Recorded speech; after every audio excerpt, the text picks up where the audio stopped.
Salutations hobbyistes. Aujourd'hui, nous allons traiter comme il se doit et surtout comme absolument nulle part ailleurs le sujet des solutions pour décalcomanie à l'eau, leur confection maison ainsi que leur application optimale pour faire bonne mesure. Bienvenue sur Elias Workshop. Mark Setter et Mark Softer. Décal set et décal fixe. Micro set et microsol. Et bien d'autres encore. Si vous êtes un hobbyiste éclairé, vous utilisez sans doute déjà ces produits, ou au moins vous avez déjà croisé leur route. Si vous découvrez le sujet, pas de panique, je vais vous faire un petit topo très rapide pour mettre tout le monde au diapason. Ces duos de solutions présentés à l'instant sont donc des solvants légers dont le but va être de faciliter l'application de vos décalcomanies sur toutes les surfaces, et notamment les plus irrégulières. Mais ce n'est pas tout. Elles contribuent également à leur bonne adhérence, ainsi qu'à en faire disparaître les contours pour obtenir cet aspect peint sur la surface qui est l'argument marketing principal de ces produits. Et le fait est que c'est vraiment le cas.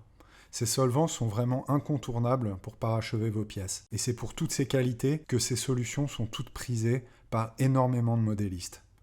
Elles transforment une étape délicate et parfois frustrante en quelque chose de beaucoup plus aisé et satisfaisant. Évidemment, ces résultats ont un prix. Mais est-ce que ce prix est totalement justifié? Je vais vous aider à vous forger un avis sur la question.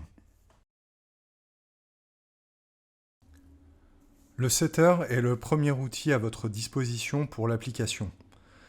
Il y a deux approches pour son élaboration et nous y reviendrons pendant la recette 2. C'est le solvant le plus léger des deux formules. Il permet de placer plus aisément les décalcos et améliore l'adhérence, d'où le terme setter. Il s'agit en fait d'une solution d'acide acétique dans un volume compris entre 15 et 20%. Et l'autre nom d'une solution d'acide acétique à 15%, c'est ça, le vinaigre ménager à 15%. Il y a zéro blague. Oui, évidemment, quand on ne le sait pas, ça peut surprendre. Et le produit est prêt à l'emploi. Si vous voulez un flacon dédié, vous versez simplement le vinaigre dedans. Pour un peu plus de confort, vous pouvez rajouter quelques gouttes de surfactant comme le Flow Improver. Vous collez une étiquette, et voilà.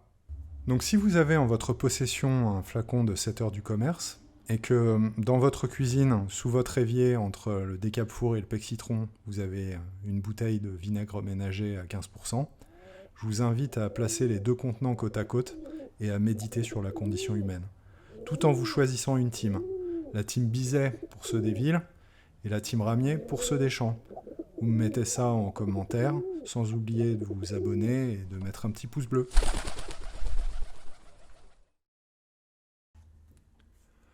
Le softener est un solvant un peu plus puissant, qui va avoir une action assouplissante bien plus significative. C'est grâce à lui que vos décals vont vraiment se fondre avec la surface de votre modèle. Là encore, la recette est enfantine, pour peu que l'on connaisse la bonne substance à utiliser. Cette substance, c'est l'éther méthylique de propylène glycol, ou méthoxypropanol. C'est un solvant industriel extrêmement répandu, et vous en trouverez aisément en ligne pour 13 à 15 € le litre, sans compter les frais de port. En parcourant la toile et les groupes de discussion, pour voir ce qui se disait sur le sujet, j'ai pu me rendre compte que la plupart des alternatives proposées étaient toutes soit trop faibles, soit trop fortes, voire même complètement erronées.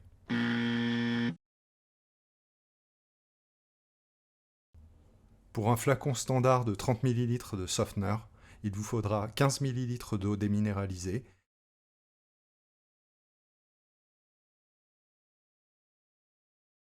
et 15 ml de méthoxypropanol. C'est tout. 50%, c'est le bon dosage. Et je vais vous le prouver quand on va passer à l'application. Ceci étant dit, lors de la recette du setter, j'évoquais le fait que les fabricants avaient deux approches pour l'élaboration de tous ces produits. Pour l'entreprise Microscale, par exemple, qui fabrique le microset et le microsol, les ingénieurs ont opté pour une double formule, deux solvants distincts, avec chacun leur application spécifique. Chez Tamiya, en revanche, ils ont opté pour un seul solvant, mais avec des concentrations différentes, pour élaborer leur gamme MarkFit. Maintenant que vous connaissez la juste formule, libre à vous d'ajuster à plus ou moins 10% le dosage, suivant vos besoins spécifiques. Avec une seule bouteille d'1 litre de méthoxypropanol, vous pourrez élaborer entre 50 et 80 flacons de 30 ml.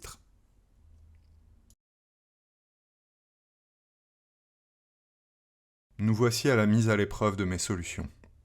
Pour ce faire, j'ai préparé plusieurs supports. Une tuile avec une simple sous-couche, une deuxième avec un vernis brillant par-dessus, une pièce de décor avec du relief dont une moitié a reçu une couche de vernis brillant, et enfin un marine, ayant lui aussi reçu une couche de vernis brillant sur sa moitié droite. Nous aurons donc des surfaces avec un traitement optimal et d'autres non. Ce sera, je l'espère, assez représentatif de tous les cas de figure, sans trop rallonger cette vidéo.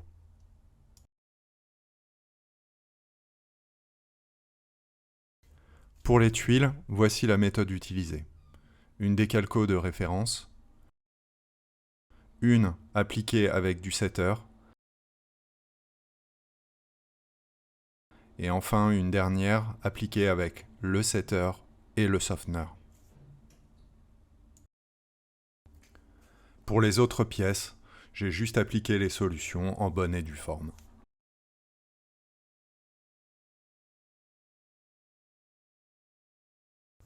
Les surfaces non vernies augmenteront le risque de silvering des décalcomanies.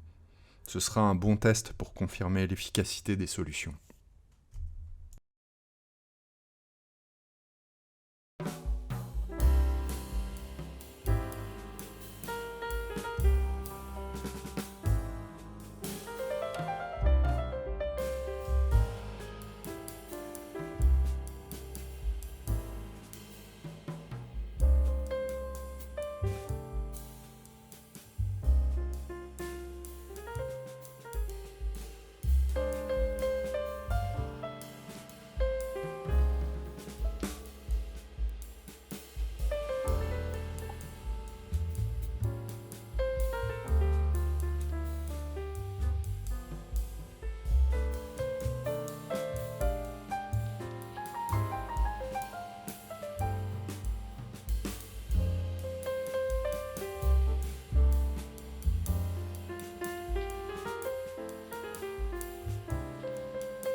Pour sceller les décalcomanies et obtenir le résultat final, une couche de vernis, ici un mat de chez Winsor & Newton.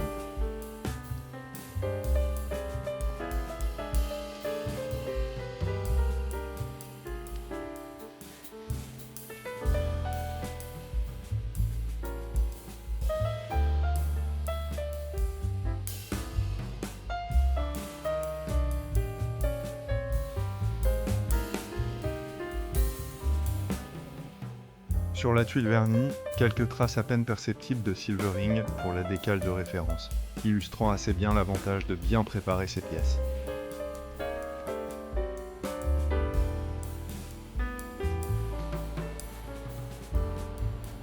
Sur la tuile non préparée, le silvering est indéniable, y compris sur la décale ayant été appliquée au setter. Le résultat est en revanche parfait pour la décale ayant reçu les deux solutions.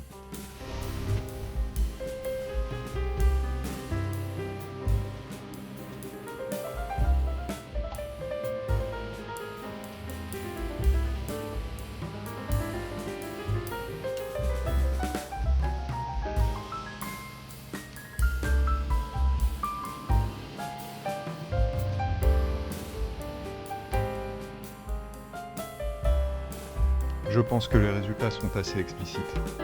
Bon hobby à vous tous. À très bientôt.